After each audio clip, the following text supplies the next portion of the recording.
qui? Minu kaka ya minu. Bateko yaki 9h ya tongo papa. 9h na hôpital bana 9h. Atambuma ya kisi ya novali balalisi na kiti na ba.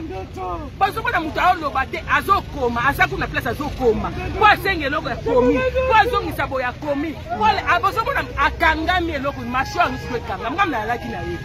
Banda 9h. Ah, mama bipenda ye koma na 14h. Ndesiko nini ne mama bipenda ye ko telema. Po baba na kopesa ye kisi.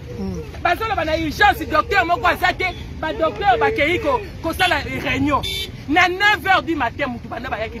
Bina batu bolongoli ye minu. Misa tupemba la moko. Omoni siko mutu azoloba te nini te. Moyi bati ata na mbetu. Ata novalgine wa novalgine. Hôpital bozo mona oyo. Oya bokitise ya ba sataniste. Basini yango yango batia na porte. Pona ko silisa kabatu. Yango wana ba rose quoi. Yango sini yango batia. Ni yango. Na porte yango besoin na ba rose quoi yango wana. Siko ba bomie. Et puis ba pesi yesu ki kisini nanga na yoto ebite. Balingi biso to kotala ba chambre wana. Balalisi eka wana. Masuba ya pamba.